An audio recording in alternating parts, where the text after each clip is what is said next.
Buenos días. En la clase de hoy vamos a avanzar en algoritmos estocásticos y vamos a ver algún ejemplo más de Monte Carlo y vamos a introducir el concepto de los algoritmos de Las Vegas. Empezaremos con un repaso de la clase anterior para volver a fijar algunos conceptos que vimos en la clase del viernes, por si nos han quedado claros. Vimos que el concepto de algoritmo estocástico o probabilístico son aquellos algoritmos que se comportan de manera diferente a veces si les metemos los mismos datos de entrada. Esto es contrario a cómo funcionan los deterministas, que si tú le metes una entrada dada, siempre te dará la misma salida. Vimos algunas diferencias entre algoritmos estocásticos y deterministas. Por ejemplo, en cuanto a la finalización, los deterministas acaban siempre. Y si no pueden acabar, a priori nosotros lo mejoramos, es decir, evitamos la división por cero o entrar en bucles infinitos. Un algoritmo estocástico puede no acabar, ¿vale? Puede no acabar, pero si no acaba, esto tiene que pasar una probabilidad bajísima de veces, es decir, una de cada 1000 millones de veces no acabará, pero para el resto de veces acabará. En el caso de que no parara, se abortaría la ejecución y se repetiría con los mismos datos. En cuanto a la solución, un determinista siempre, para los mismos datos, obtiene la misma solución, salvo que te permita obtener varias, como podrían ser los algoritmos greedy, mientras que un estocástico podría dar soluciones diferentes para las mismas entradas de datos. El determinista siempre da la solución correcta, ¿vale? Datos de entrada, solución correcta. El estocástico podría darte una solución incorrecta, pero una probabilidad bajísima. Y si repetimos muchas veces para el mismo dato, la probabilidad de que esto ocurra cada vez es más baja.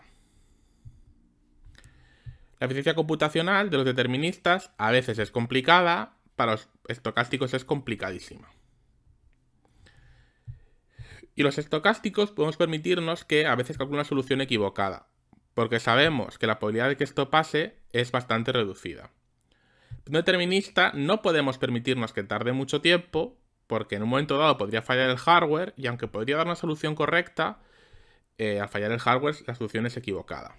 Entonces los deterministas tampoco nos garantizan que nos den la solución correcta a tiempo, ¿vale? Y suelen ser más lentos. Hay problemas, sí que es cierto, donde ni el estocástico ni el determinista nos dice la solución por razonable. Por ejemplo, cuánto durará la vida en el universo. Pero en estos casos, ya que no sabemos que nos va a dar la solución correcta o no, mejor un estocástico que tarda menos. Por ejemplo, y lo vamos a ver en la clase de hoy un poco sobre el tema, ¿sabes si un número de 1000 cifras, que no el número 1000, un número de 1000 cifras es un número primo o no? Vimos los algoritmos de Monte Carlo que a veces dan la solución incorrecta, a veces falla, pero con alta probabilidad nos da la solución correcta. Y quiero hacer énfasis en que solución correcta no quiere decir cierto o falso. El algoritmo de Monte Carlo, si nos dice que es cierto, nos lo dice con una probabilidad altísima y solo en pocas veces fallará. Pero también puede ser un algoritmo de Monte Carlo, para un problema concreto, nos dice falso con mucha certeza y luego correcto con poca certeza. Entonces, si P es un número real entre 0 y 1, definimos el algoritmo de Monte Carlo como P correcto si devuelve una solución correcta con probabilidad mayor o igual que P, sean cuales sean los datos de entrada. P podrá depender del tamaño de los datos de entrada, pero nunca de los datos. Es decir, como hemos visto antes, para unos ciertos datos, Monte Carlo siempre dará lo mismo, salvo que a veces, si repetimos, la probabilidad será incluso mejor. ¿Os ha quedado claro la diferencia entre estocásticos y deterministas?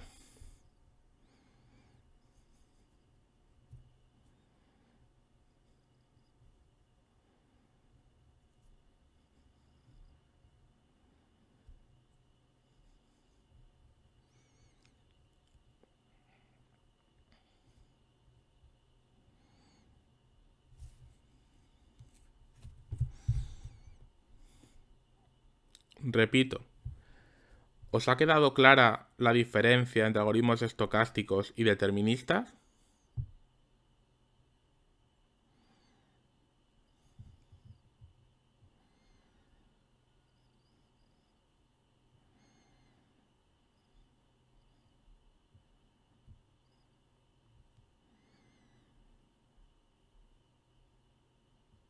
¿O no me estáis escuchando? Vale, bien. Vale. Vale. Vamos a ver un ejemplo completo de Monte Carlo, que es comprobar la primalidad. Es decir, si un número es primo o no. Entonces, el algoritmo de Monte Carlo más conocido se enfoca en saber si un número es primo o no primo. Un número impar. Los números pares ya sabéis que son todos compuestos porque multiplicas por 2. Ningún algoritmo determinista que se conozca en la historia es capaz de decir, en tiempo razonable, en tiempo no razonable, pues hombre, a base de hacer divisiones y tal, lo puedes conseguir. Si un número impar es primo, sobre todo si tiene cientos de cifras. Y podríais preguntaros, ¿y para qué queremos nosotros un número primo de cientos de cifras? ¿Qué utilidad puede tener eso? Bueno, pues en algoritmos criptográficos como el RSA, obtener la clave pública, que es la que te permite cifrar también tu contraseña, se hace mediante la multiplicación de los números grandes mayores de 10 a la 100 que sean primos. Claro, necesitamos números enormes y saber si son números primos o no. Y eso pues hay que hacer un tiempo razonable porque no vas a estar para cifrar la clave pública, no vas a estar 3 años. Entonces vamos a ver cómo se puede comprobar la primalidad con el algoritmo de Monte Carlo. No sé si os sonará el teorema de Fermat, ¿vale? El teorema de Fermat postula que si n es un número primo, entonces a elevado a n más 1 módulo n es igual a 1, siendo un entero a entre 1 y n más 1. Es decir, pues yo cojo cualquier número y, por ejemplo, tenemos un ejemplo n igual a 7 y a igual a 5, pues 5 elevado a 6 módulo 7 es 1, ¿vale? 5 a la 6 al final nos da 15.625, que es 2.232 por 7 más 1, ¿vale? Es decir, pues esto nos daría que el número 5 es un número primo.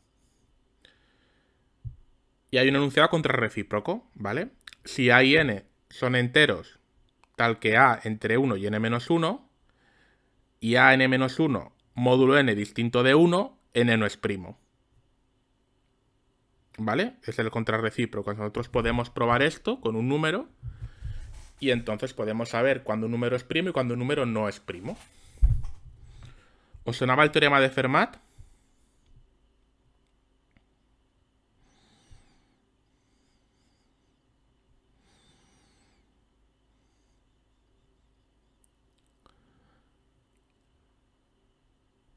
Bueno, pues hay una película del teorema de Fermat que es la bastante entretenida, de misterio, española. Ya os diré cuál es, era bastante graciosa.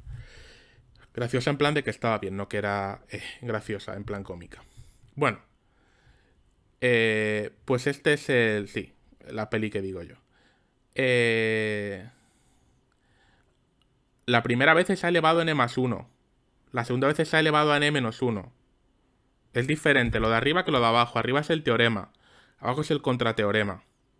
Arriba es para probar que lo es. Abajo es para probar que no lo es. Si os fijáis, también cambian las A's, ¿eh? Aquí va de 1 hasta n más 1. Y aquí va de 1 a n menos 1. Es diferente, ¿eh? Vale. Pero no todo es tan perfecto, ¿vale? Fermat en su momento también formuló la hipótesis de que f a la n, ¿vale? Es 2 elevado a 2n más 1. Y que es primo para todo n, ¿vale? Entonces, bueno, pues él fue capaz de calcular el número y decir, vale, pues yo voy poniendo todas las n's y me va diciendo la serie los números primos. Entonces, f a la 0, 3, perfecto, el 3 es primo. F a la 1, 5, perfecto, el 5 es primo. F2, 17, 17 es primo. F a la t, 257, es primo. F a la 4, 65.537, primo también. Y hasta aquí podía comprobarlo. Pero claro, en la época que lo hizo y con las capacidades que tenía, pues nunca comprobó que F5, ¿vale?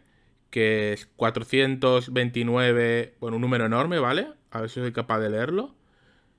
4.294.967.297. No le dio tiempo a comprobar si era primo o no. Bueno, claro, ¿cómo le va a dar tiempo al hombre este? Y entonces tampoco pudo comprobar, ¿vale? La fórmula que hemos dicho antes, lo de a elevado a n-1 tal, no pudo comprobar esto, porque de nuevo, pues elevar 3 elevado a f5 menos 1, pues también es una operación enorme.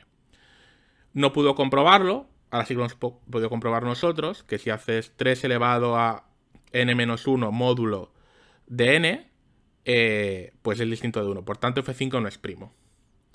Euler, 100 años después, fue capaz de factorizar el número, el f5, y vio que era múltiplo de 641. Pero ya habéis visto, 100 años después. ¿Qué implica todo esto? Bueno, pues que el teorema de Fermat, para calcular los números primos, pues falla. ¿Vale? Falla.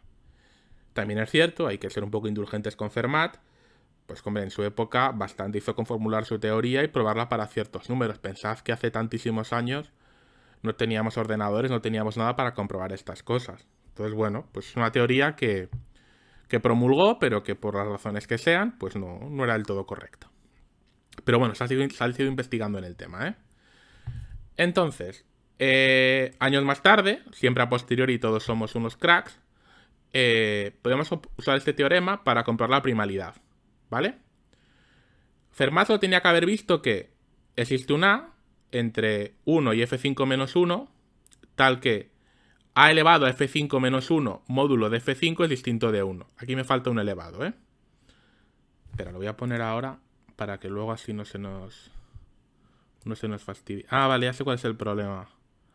Que PowerPoint no me deja... Ay, Dios. Bueno,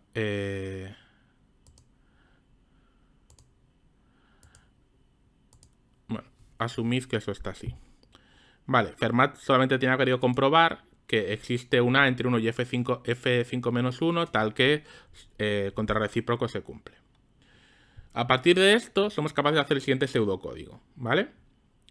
Una función Fermat, que le metes un entero, que quiere saber si es primo o no primo, impar, por cierto, y devuelve un booleano. Tenemos una variable a, que es un entero, y ahora lo que hago es, a me va sacando enteros de manera uniforme entre 1 y n-1.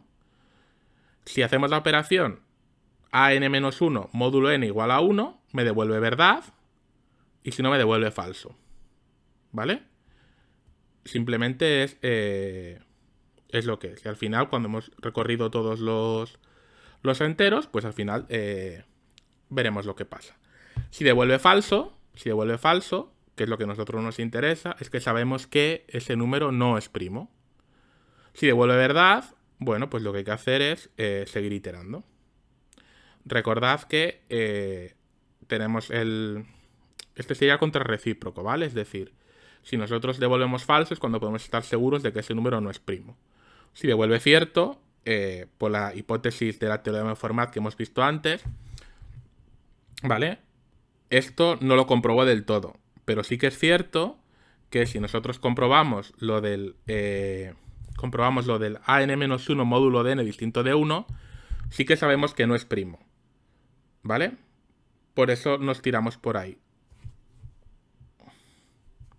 Perfecto. Vale.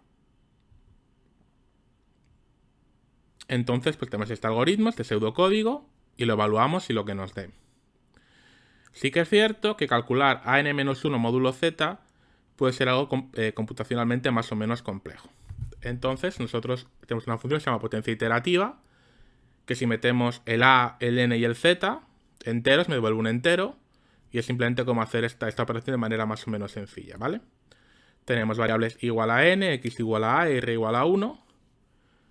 Mientras que y sea mayor que 0, pues si es impar, pues r es igual a r por x módulo z. Si no lo es, no haces nada de esto. Y luego haces la multiplicación de x por sí mismo módulo z. Simplemente un solo código que os pongo para calcular de manera sencilla el a de n-1 módulo z. Entonces, este algoritmo, como he dicho antes, se comporta de la siguiente manera. Si me dice que es falso, estoy seguro de que no es primo. Si vuelve cierto, yo no puedo concluir nada, ¿vale? Para poder determinar qué pasa con este algoritmo cuando la respuesta es cierto, de nuevo, hay que hacer el contra recíproco. Es decir, antes habíamos dicho que si entre 1 y n-1, a elevado a n-1 módulo n es igual a 1, si era distinto de 1 era no primo, pues si es igual a 1 es primo. ¿Vale? Es decir, nosotros tenemos el contrarrecíproco de Fermat y hacemos el recíproco. ¿Vale?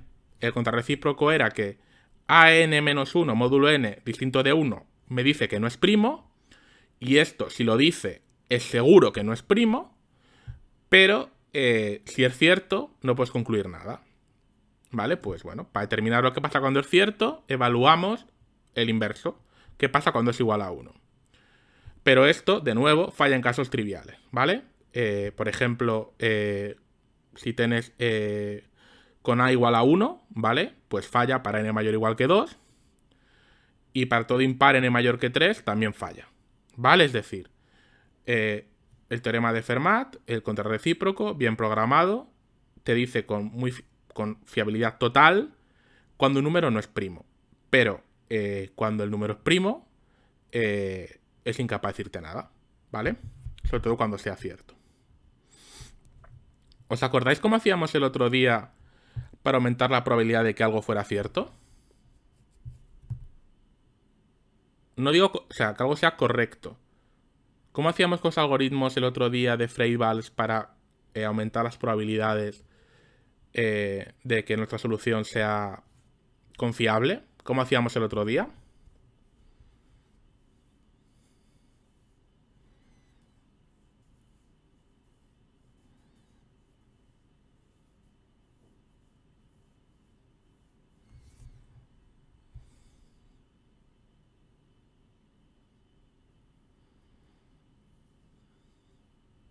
Bueno, si no os acordáis, lo que hacíamos era repetir, ¿vale?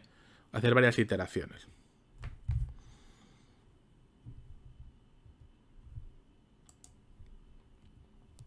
Bueno, lo dicho antes, falla en casos triviales, con a igual a 1 falla para n mayor o igual que 2, y para a igual a n-1 es el otro extremo, para todo impar n mayor que 3 también falla.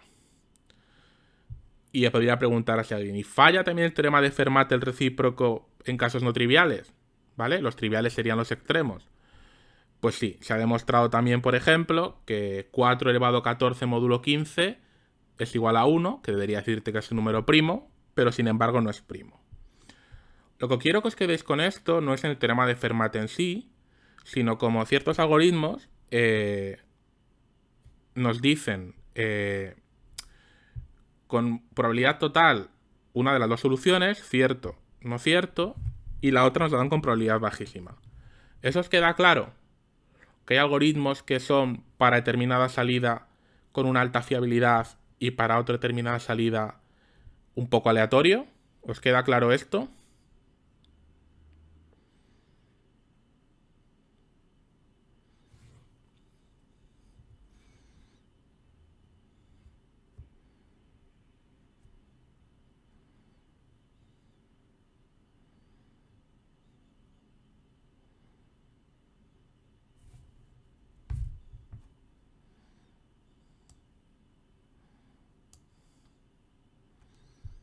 ¿Qué os pasa hoy? Que estáis muy poco activos y un poco dispersos.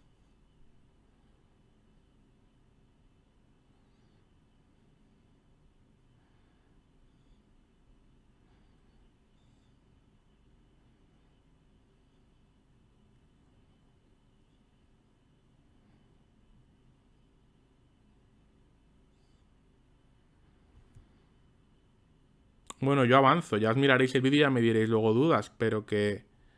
No sé si tenéis entregas o cosas de otras asignaturas, pero que otros días estáis mucho más activos y hoy estáis como muy aletargados.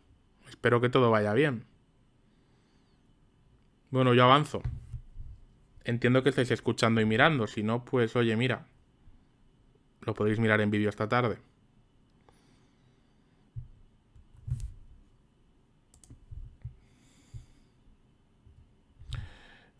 Vale, entonces, se mete un concepto nuevo que es el falso testigo de primalidad, ¿vale? El falso testigo de primalidad es aquello que parece que nos está diciendo que es un número primo, pero no lo es. ¿vale? Es un entero entre 2 y n-2, porque sabemos que 1 y n-1 ya eran casos que teníamos problemas. Y un falso testigo de primalidad lo que hace es que si a elevado n-1 módulo n es igual a 1, por el recíproco, el teorema de Fermat, esto debería decirme que es un número primo. Pero sabemos que no, que 4 en este caso es un falso testigo de primalidad para 15. ¿Vale? Vimos, si os acordáis de antes, que 4 a la 14 módulo 15 es igual a 1, pero 15 no es primo. Pues en este caso, a igual a 4 es un falso testigo de primalidad para 15. Entonces lo que se hizo es modificar el algoritmo de Fermat y en vez de coger la a entre 1 y -1, n-1, cogemos entre 2 y n-2. Y el algoritmo fallará solo para números no primos, ¿vale? Si elige un falso testigo de primalidad, ¿vale? Entonces, es decir, si nosotros somos capaces de saber si un número es un falso testigo de primalidad, pues si tenemos que me da que, bueno, pues para esa a sabemos que solo fallará si la a es un falso testigo de primalidad. Claro, la clave está aquí en cómo escogemos la a y cómo sabemos si es un falso testigo de primalidad. Vale, y entonces tenemos el algoritmo de Fermat modificado. ¿Hace que esto sea más correcto? Nosotros ya éramos perfectos para decir cuando un número no era primo. Pero ahora tenemos que saber si un número es primo o no es primo. Y como se dice algunas veces, pues tengo dos noticias que daros sobre este tema. Una buena y una mala. ¿Cuál queréis primero, la buena o la mala?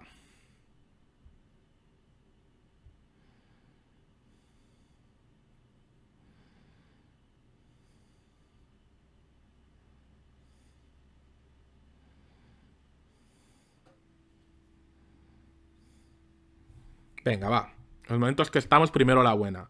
Ya sabéis que hay una mala, pero bueno, vamos con la buena.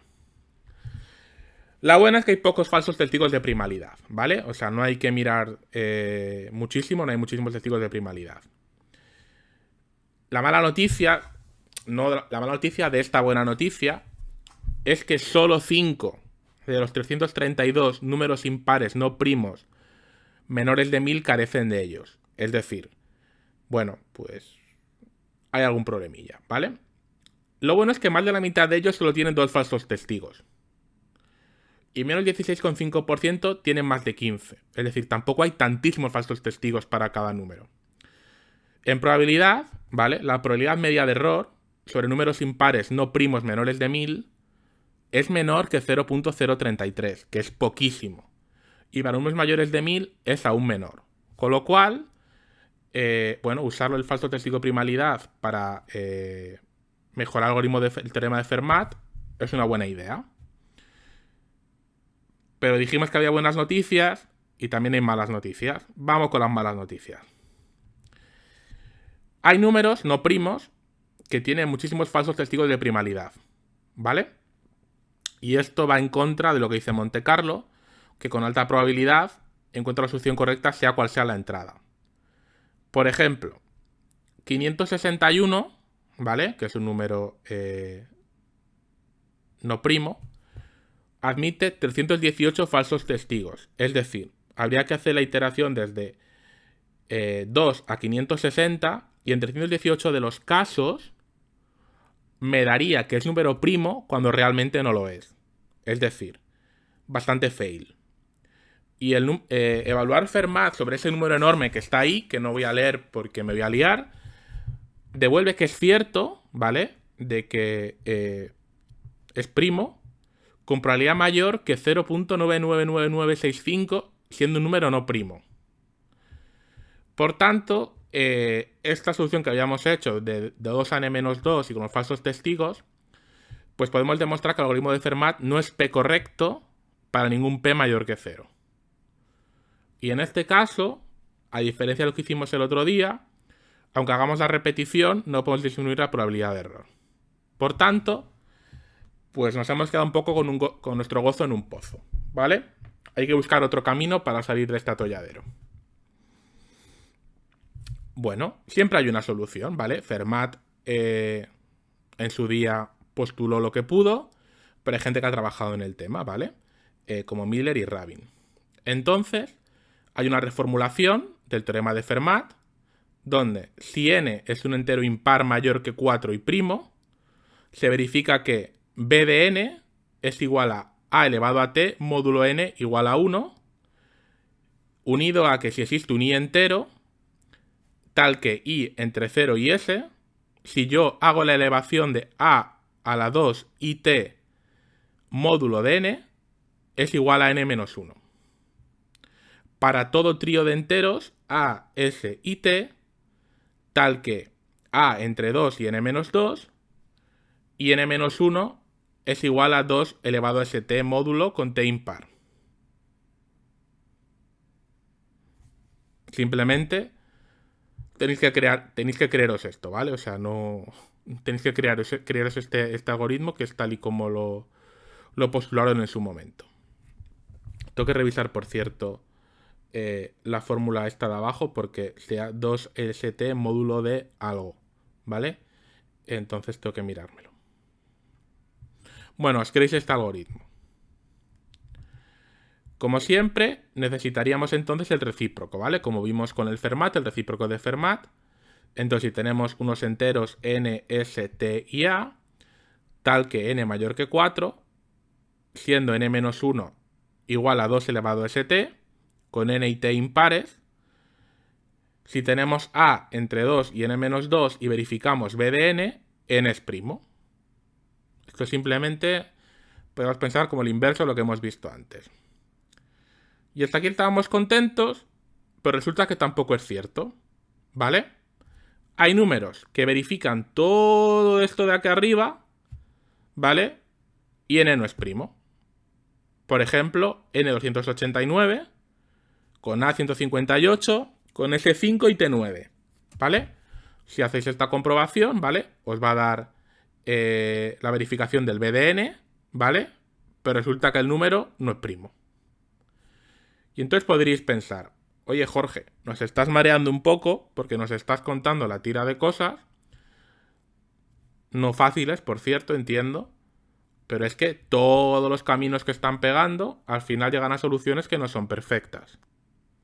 Bueno, es un poco lo que tiene la investigación, ¿no? Ellos hacen una teoría, ¿vale? Y van comprobando para un determinado número de valores y ahí es bastante cierto. Pero siempre hay un contraejemplo. ¿Qué problema tiene esto? Bueno, pues volved a pensar que estamos en los años 70. Los años 70, la capacidad de cálculo no es la que tenemos ahora. Y a lo mejor no te puedes poner a calcular a mano pues los testigos de primalidad con A158, o sea, no puedes ponerte a probar todo, ¿vale? Además, sobre todo si eres una persona sola, pues ponerte a hacer todos los cálculos, pues puede ser bastante laborioso y a lo mejor si te equivocas en una pequeña cosa, pues creer que algo es cierto cuando no lo es. En día de hoy se puede comprobar, por eso nosotros sabemos que, bueno, con un programa de Python o lo que sea, podemos comprobar si el número son primos o no primos, pero bueno, ¿qué pensad en esa época, ¿vale?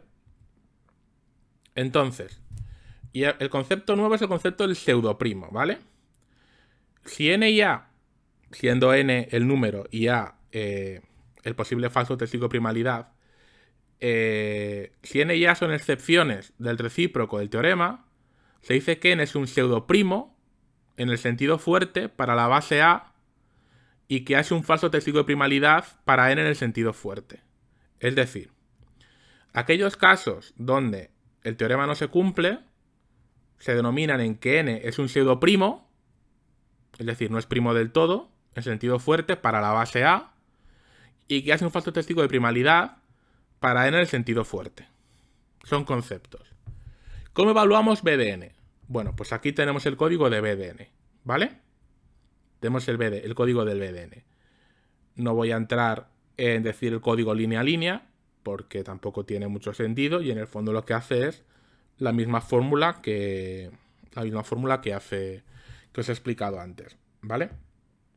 Lo importante de esto es un poco que tengáis un poco claro cómo se hace el pseudocódigo, porque ya os digo que de cara a los exámenes y demás, como no podemos hacer exámenes de programación, bueno, pues se puede hacer pseudocódigo. Entonces la notación pues es una zona de variables, tienes el principio, el fin, el sí, el fin sí, el mientras que sería el while, el devuelve que es el return, aquí sería un if, esto sería el then, bueno, notación del BDN, Con esto, repito, con esto nos da el BDN con...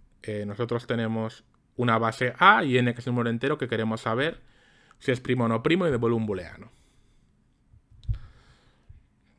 Nosotros podemos el algoritmo de probabilidad en la función B, ¿vale? El BDN es lo que he calculado antes, ¿eh? Yo tengo la función Miller-Rabin, que son las dos personas que hicieron la modificación del algoritmo de Fermat para calcular la BDN, y devuelve un booleano. La precondición, que esto lo haríamos con un ASER, que sabéis hacer ASER del tema 1, es que el número que quiero calcular si es primo o no sea mayor que 4 y sea impar. Creamos un entero uniforme, ¿vale? Una distribución uniforme de enteros entre 2 y n-2, y me devuelve B de A de n. Ya habíamos dicho antes que si me devuelve cierto, pasa una cosa, y si me devuelve falso, devuelve otra cosa. Entonces sería simplemente como hacer la llamada al algoritmo de Monte Carlo en este caso, para ver si un número es primo o no es primo. Con el algoritmo de Fermat, si me devuelve falso, yo sé seguro que no es primo. ¿Y si devuelve cierto? Si devuelve cierto, de nuevo, hay probabilidades de que no podamos fiarnos de esto. Si os habéis seguido un poco lo que hemos visto antes, ¿vale? El algoritmo solo falla en pseudoprimos en sentido fuerte, ¿vale? Cuando la A sea un falso testigo de primalidad. Falso testigo de primalidad, vuelvo a recordar, es cuando nos cumple la fórmula de que el número es primo, pero realmente no lo es. Entonces nuestro algoritmo, como hemos visto hace un ratillo, solamente fallará para números pseudoprimos en sentido fuerte. Es decir, cuando tengamos una A que parece que debería cumplir para ese n la fórmula, pero no la cumple. ¿Os queda claro esto?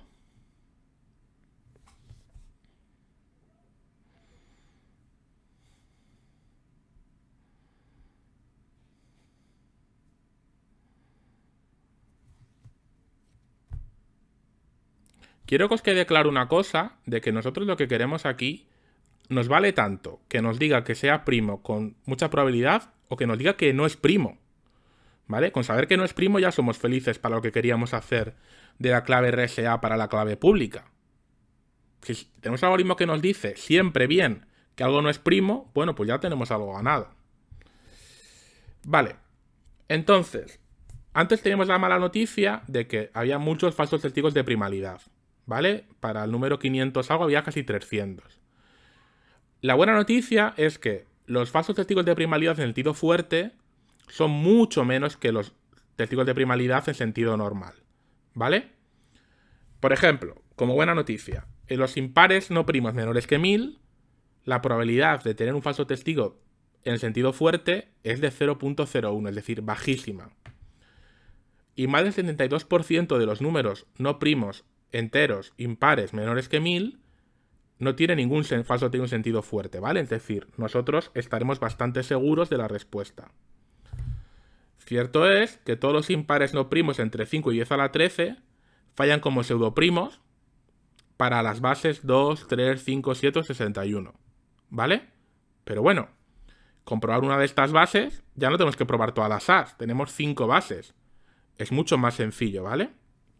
Entonces, para todo n que sea menor que 10 a la 13, n es primo si y solo si la b de 2 a la n, la b de 3 a la n, la b de 5n, la b de 7n y la b de 61n nos dan cierto. Si para los 5 claves, que son los pseudoprimos, nos da que es cierto, va a ser cierto, ¿vale? Se puede convertir en algo determinista.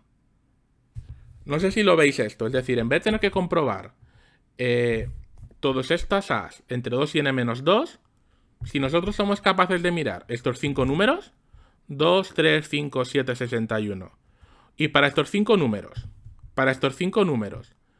nos dice cierto, como son los pseudoprimos donde falla más, si aquí no ha fallado, es cierto, ¿vale? Si compruebo estos 5 números y la respuesta que me da es la que yo esperaba, confío y si me dice que es primo, lo es. Con lo cual, como podréis comprobar, la situación ha mejorado muchísimo, ¿vale? Metiendo la nueva restricción del BDN y los testigos de primalidad en sentido fuerte, ¿vale? somos capaces de mejorar bastante la probabilidad de acertar. Este camino nos ha llevado hasta aquí, ¿vale? Es decir, la proporción de falsos testigos de primalidad en sentido fuerte es bastante baja para todo impar no primo. Entonces, el teorema final es el siguiente. Hemos hecho un camino de 20 transparencias. Si n es un entero impar mayor que 4, si n es primo, b de n es cierto para todo a tal que 2 entre a entre 2 y n menos 2. Si n es compuesto, es decir, que no es primo, pues existe un a tal que entre a entre 2 y n menos 2, su intersección con b de n es cierto para todo a, siempre que sea menor que n menos a la 9 cuartos. La función Miller-Rabin, que es la que hemos hecho antes, ¿vale? Devuelve siempre valor verdad cuando n es primo. Si n es un impar no primo, la función devuelve falso con una probabilidad igual o mayor a 0,75, lo cual está bastante bien, ¿vale? El algoritmo será 3/4 correcto. Es decir, hemos conseguido un algoritmo que veníamos de que no era p correcto para ningún p mayor que 0, a con la modificación poder llegar a que sea 0,75 correcto, lo cual es, bueno, pues todo un achievement, ¿vale? Hemos mejorado muchísimo, ¿vale? Entonces la función Miller-Rabin siempre da verdad cuando n es primo y cuando n es no primo devuelve falso con una probabilidad altísima, lo cual ya nos va bien. Lo mismo, lo que vimos en su día la semana pasada, nosotros podemos hacer repeticiones para ver si somos capaces de mejorar esta probabilidad, ¿vale? ¿Os acordáis del producto de matrices que nos da una probabilidad determinada? Pues si éramos capaces de repetir, ¿vale? Pues repetir es simplemente pones la precondición y haces la repetición hasta que a veces, ¿vale? Las veces que tú quieras. Si es cierto, incrementas y si no es distinto te sales, ¿vale? Si es distinto te sales y simplemente es ver la probabilidad que te queda. Haciendo todo esto, nos queda que es un algoritmo 1 menos 4 a la menos k correcto. Que para poner unos valores, si k es igual a 10, la probabilidad de error es menor que una millonésima. Es decir, vamos perfectamente. Repetir 10 veces ya la probabilidad de error es menor que una millonésima. Y la cota probabilidad de error, epsilon, pues es de logaritmo elevado a la 3 de n, logaritmo de 1 partido e, que es un coste bastante razonable para números de 1000 cifras, con un porcentaje de error menor que 10 a la menor 100. Es decir, ¿qué quería enseñaros con esto? Tenemos un algoritmo de Monte Carlo para calcular si un número es primo o no con el teorema de Fermat. Hemos visto que la primera formulación estaba bien, pero que Fermat no la pudo comprobar para números muy grandes, con lo cual falló. Sobre todo que vimos que para decir cuando un número no era primo iba bastante bien. Cuando era primo era incorrecto. Se han hecho diferentes modificaciones, ¿vale? Y se introdujo el concepto de falso testigo de primalidad y falso testigo de primalidad en el sentido fuerte. Con esta última modificación se ha logrado un algoritmo que en su versión básica es 0,75 correcto y en la versión repitiendo iteraciones, pues con 10 iteraciones ya logro una probabilidad de error menor que una millonésima, lo cual ya nos va bastante bien. ¿Vale? Es decir, tenemos un algoritmo que nos dice si un número es primo con altísima probabilidad, perfecta de hecho, y que un número no es primo nos lo dice con una probabilidad bastante alta también. No es determinista porque no nos dice siempre una cosa y podemos fiarnos al 100%, pero la eficiencia computacional es mucho mejor que la de un algoritmo determinista. ¿Os ha quedado claro estas cosas que os he comentado al final, que son como la conclusión? Yo no quiero que os aprendáis de memoria el teorema de Fermat porque no tiene ningún sentido. Quiero que veáis cómo a base de mejorar los algoritmos, ¿vale? Podemos aumentar su correctitud, ¿vale? Podemos hacer que pasen de ser 0 correcto a 3/4 correcto y a 1 menos 4 al menos k correcto, lo cual son buenas noticias. ¿Os queda claro esto?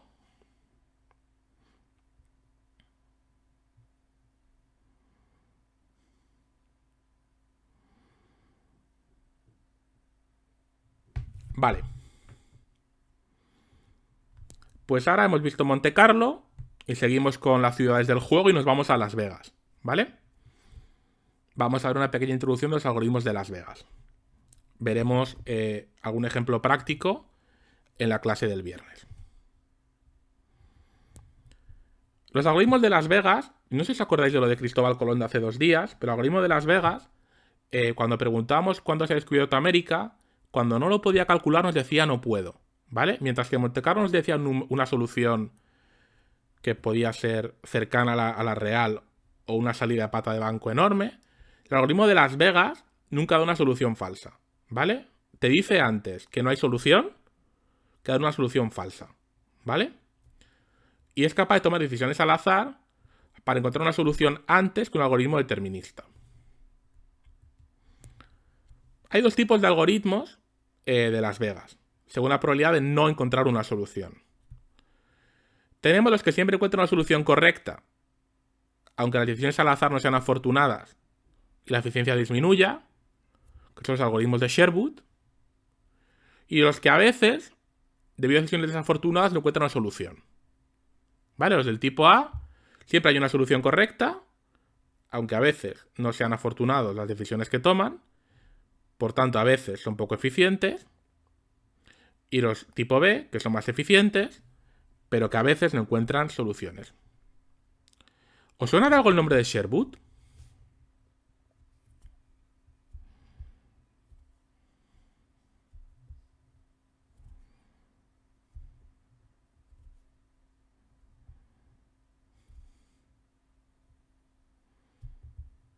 ¿Os suena de algo el bosque de Sherwood?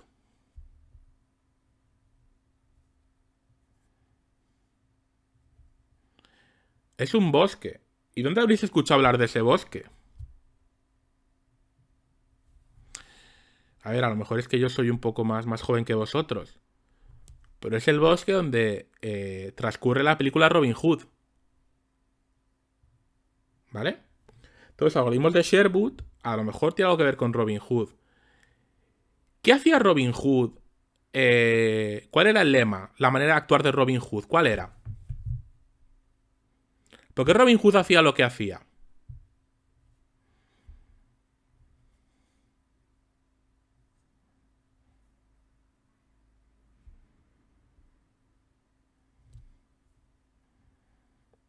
Vale.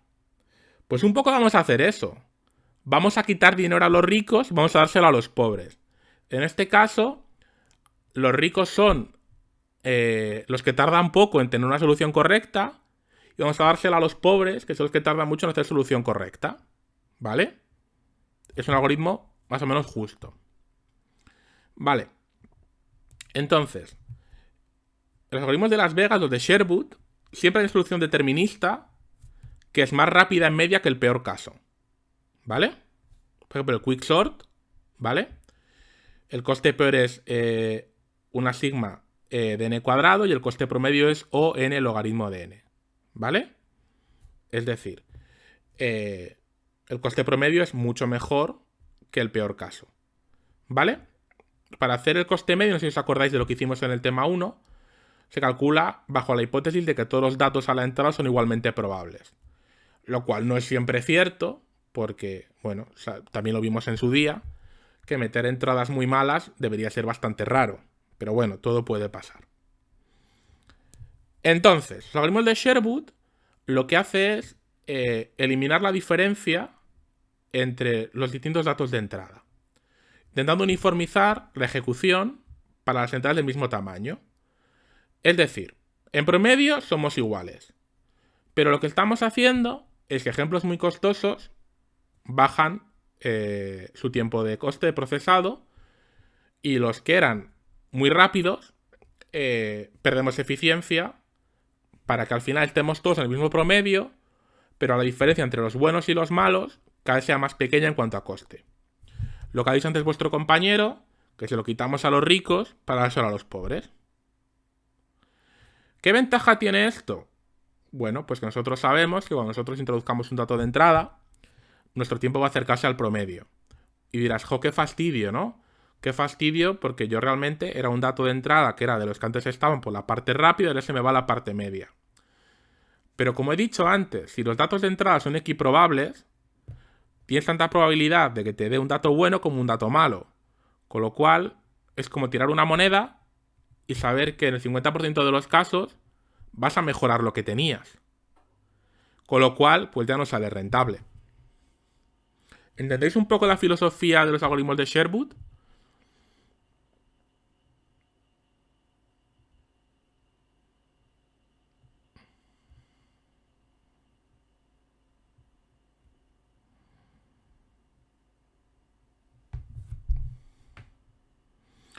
Vale. Los de tipo B son los que a veces no dan respuesta, ¿vale? Y la eficiencia es un poco diferente. Los algoritmos de Sherwood, no, los de Sherwood ya van bien. Los de tipo B son aceptables si fallan con probabilidad baja. Y si tú fallas, vuelves a hacerlo con los mismos datos de entrada. Sobre todo, se utilizan los de tipo B para algoritmos deterministas donde no hay ningún tipo de algoritmo eficiente. Factorizar enteros grandes. Y la gracia de los de tipo B es que el tiempo de ejecución no sabes cuál es, pero sabes que está razonable. Pero estos a veces no dan respuesta. Los de Sherwood da siempre respuesta.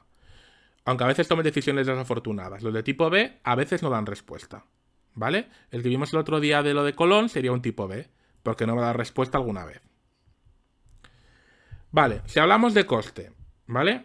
Si LV es un algoritmo de Las Vegas que puede fallar, y sea PD, que es la probabilidad de éxito si la entrada es X. Pues nuestro algoritmo tendrá como entrada la X, que es la entrada, la salida, que será el tipo de la solución, y el éxito, que es un booleano. Si el algoritmo de Las Vegas me dice que es cierto, me da la solución. Y nosotros exigimos que la probabilidad de éxito sea mayor que 0. Porque si la probabilidad de éxito es 0, ¿para qué nos vamos a meter? Y podemos hacerlo mejor si hay un delta que nos permite acotar la probabilidad de éxito, ¿vale? Esto es simplemente notación, formulación, ¿vale? ¿Cómo varía si nosotros realizamos repeticiones? ¿Vale? Que es lo que hicimos antes. La probabilidad es tal, pero si hacemos repeticiones, bueno, pues a ver qué nos pasa, ¿vale? El bucle se ejecutará tantas veces como 1 partido probabilidad de éxito, ¿vale? En un momento dado parará. Y la formulación nos dice que si v de x es el tiempo esperado para dar éxito y f para que nos dé falso, el tiempo total de repeticiones hasta que se para, pues es tiempo de cierto menos 1 la probabilidad de que sea cierto, pero probabilidad de cierto, por la probabilidad, el tiempo de que sea falso, ¿vale? Es una fórmula, ¿vale? Simplemente es probabilidad de cierto por el tiempo de cierto menos la probabilidad de falso porque sea falso más el tiempo total, ¿vale? Si desarrollamos la fórmula, pues nos queda esto. Pongo la fórmula otra vez, ¿eh? Yo puedo disminuir la probabilidad de verdad, bueno, el tiempo de que sea hasta llegar al cierto y el tiempo para el falso, disminuir la probabilidad de que tengamos éxito. Y es una función que tendríamos que optimizar, ¿vale? Que no vamos a entrar mucho en ello.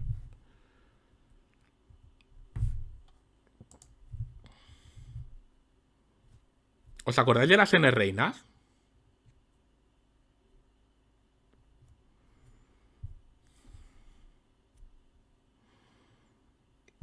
¿Cómo resolvimos las n reinas?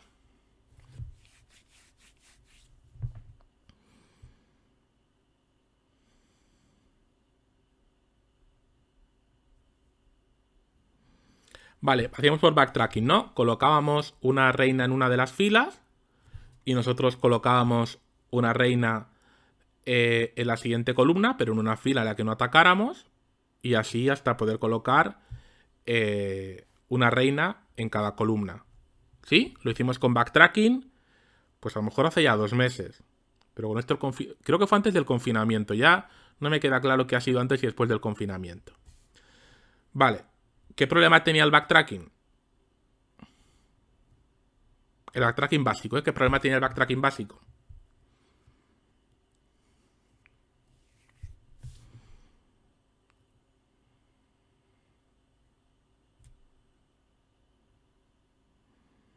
Coste computacional y que teníamos que mirar muchas probabilidades, ¿vale?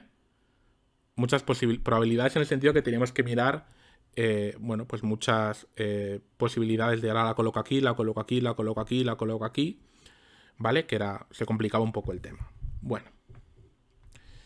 En determinista con backtracking, nosotros visitábamos 114 nodos de los 2057 posibles del árbol. Un algoritmo determinista, ¿vale? Es decir, bueno, en cuanto a porcentajes, pues podría ser un 5% más o menos, ¿vale? Un algoritmo greedy de Las Vegas, ¿vale? Nosotros podríamos colocar cada reina aleatoriamente en uno de los lugares de la siguiente fila, pero aleatoriamente, ¿eh? O sea, no vamos colocando una configuración y a ver qué pasa. Y el algoritmo puede terminar con éxito o fracaso, ¿vale? En el caso de éxito, vamos colocando aleatoriamente, pues hemos visitado 9 nodos. Caso de fracaso, 6.971, ¿vale? O sea, en este caso no estamos haciendo nada de backtracking de explorar posibilidades, no, simplemente en cada columna, en este caso en cada fila, yo coloco una reina aleatoriamente y a ver qué pasa. La probabilidad de éxito es, bueno, pues 0.1293, que es mayor que un octavo, ¿vale? No está mal, pero vamos, que no tampoco es una maravilla. Pero bueno, es bastante rápido, ¿vale? Número de espera de nodos visitados hasta tener éxito, ¿vale? Pues nos queda que es 55,93, ¿vale? Menos que la mitad que backtracking. La backtracking yo tenía que hacer 114, repitiendo con Las Vegas para al final tener una solución correcta, visito 55,93 nodos, ¿vale? Eso sí, te la juegas a la aleatoriedad, pero bueno, si tiene éxito, ¿vale? Es decir, y esto es importante que os quede claro, ¿eh? Si tiene éxito, hemos visitado menos nodos. Si no tiene éxito, nos hemos ido a la porra, ¿eh? Esto que quede clarísimo.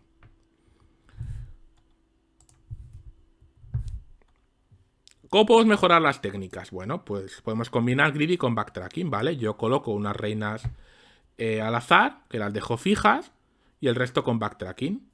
A más reinas colocadas al azar, tardo menos tiempo en saber si es solución o fallamos, pero más probabilidad tengo de fallar, ¿vale? Aquí tenemos una tabla donde nos dice número de reinas que yo pongo al azar, hasta 6, la probabilidad de tener éxito, el número de nodos visitados hasta tener cierto, el número de falsos y bueno, pues el número de tiempo total, ¿vale? Podemos comprobar que si tenemos ninguna al azar, es la solución de backtracking. Tengo 114 nodos visitados. Si tengo una al azar, bueno, pues disminuimos los números de nodos visitados. Cuantos más ponemos al azar, ¿vale? La probabilidad de éxito es más baja, pero en el caso de tener éxito, hemos visitado menos nodos, tiende a 9, ¿vale? Si esto lo miramos en el tiempo que tardamos en calcular la solución, ¿vale? Vemos que la mejor solución a mano, ¿vale? Sería colocar 3 reinas al azar, ¿vale? Porque es la que nos da, en este caso, una solución óptima. Lo que pasa es que, en cuanto a tiempo, el valor óptimo es colocando 2 reinas al azar, ¿vale? 2 reinas al azar, en 14 milisegundos lo tenemos. Y la mayor parte de tiempo que gastamos no es en comprobar si es cierto o falso, porque al final eso es serían 8 is, básicamente, para 8 reinas, sino calcular números pseudoaleatorios, ¿vale? Pseudoaleatorios es no repetir combinaciones con lo que hicimos antes, porque si no vamos a gastar tiempo en repetir combinaciones. Si os dais cuenta, el algoritmo de Las Vegas se la juega a que hemos hecho cosas aleatorias y es capaz de comprobar fácilmente si algo es cierto o es falso, ¿vale? Para dimensiones mayores que 8, ¿vale? Es simplemente para que comparéis la diferencia entre determinista y Las Vegas, ¿vale? Si nosotros tenemos un tablero de 39 reinas, para hacerlo con el backtracking, no os pongáis a hacerlo, tardaríamos 41 horas, ¿vale? Y visitaríamos, pues, del orden de 11.000 millones de nodos. Si lo hacemos con Las Vegas, con 29 reinas al azar, la probabilidad de éxito es del 21%, ¿vale? En 8,5 milisegundos, ¿vale? Siendo el número de nodos visitados alrededor de 100 nodos, ¿vale? Mejoramos 20 por 10 a las 6, 20 por 10 a las 6 veces mejor que antes. Si ponemos todas al azar, ya sabemos que la probabilidad de éxito es bastante más baja, pero y tardamos más en conseguir la solución, pero sí que es cierto que es un poco peor que lo de antes, ¿vale? Lo que yo quiero decir es que con el algoritmo de Las Vegas, que es capaz de decirnos la solución correcta y cuando no sabe calcularla, es más eficiente que el algoritmo determinista, ¿vale? Los algoritmos de Las Vegas, lo que quiero que veáis de la clase de hoy es que cuando te dan solución es correcta y cuando va a ser incorrecta no pueden calcularla. Simplemente es eso, ¿vale? Y tenemos los Sherwood, que lo que hacen es intentar buscar que las soluciones sean de un coste computacional similar para datos de entrada de similar tamaño, y los algoritmos tipo B, pues a veces fallan, ¿vale? A veces no dan solución. Con esto acabamos la clase de hoy. Y os cuento un poco la planificación de las clases siguientes. El viernes acabaremos los algoritmos probabilísticos. Probablemente os intente explicar cómo hacer un poco mejor lo de las n reinas, tanto con Monte Carlo como con Las Vegas. Haré un ejemplo de Las Vegas para factorizar enteros y si me da tiempo hago un ejemplo más. Y el martes que viene, 19 del 5, no habrá clase como tal, pero yo voy a sacar las notas del parcial antes del martes que viene, ¿vale? Y durante las horas de clase, ¿vale? Y si acaso un poco antes también, puedo estar para revisar el examen con vosotros, ¿vale? Para revisar el examen con vosotros. Y yo subiré antes de... Bueno, como tarde, cuando estén las notas, subiré la solución del examen parcial en vídeo. No en streaming, sino en vídeo, ¿vale? Para que para el martes que viene ya tengáis la nota del primer parcial ya tenida en cuenta. Como os dije el otro día, la idea es hacer el examen segundo parcial y el final por mail, ¿vale? En el cual yo os mandaré el enunciado a la hora que empieza el examen. Haremos por Teams, como siempre, lo de estar por dudas generales y particulares. Cuando acabe el examen me lo mandáis por mail. Porque así podemos respetar, en principio, si no cambia nada, la fecha original de examen. ¿Os queda claro esto? ¿Alguna duda sobre la clase? Una clase durilla, tenéis que repasarla.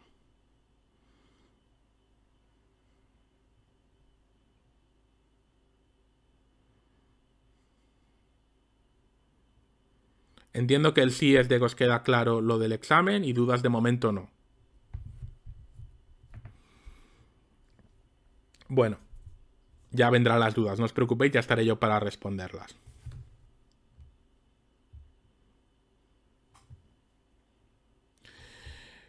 Si no tenéis ninguna duda más, doy por cerrada la clase de hoy y nos vemos eso el viernes a las 10:30 en el mismo canal. Espero un minutillo por si hay dudas de alguien.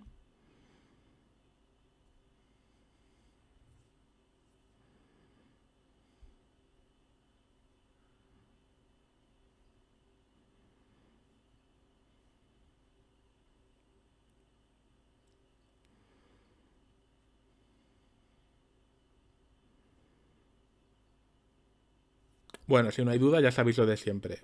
Los algoritmos importan mucho, pero importa más que os cuidéis. Cuidaros a vosotros, cuidad a vuestras familias. Y a ver si el año que viene, a mí el año que viene apetecería veros un rato a todos, aunque sea para completar la asignatura cuando empiece el curso, porque al final solo os he visto un mes, ¿vale? Entonces el año que viene a ver si quedamos un día y me contáis qué tal. En fin, pues eso. Cuidaros mucho y nos escuchamos pronto, ¿vale? Recordad que yo estoy disponible a tutorías, intento estar bastante disponible. Esta semana ya parece que mi gran agobio acaba, así que la semana que viene ya estaré más libre para cosas, ¿vale? Pues que vaya muy bien, chicos y chicas. Hasta pronto.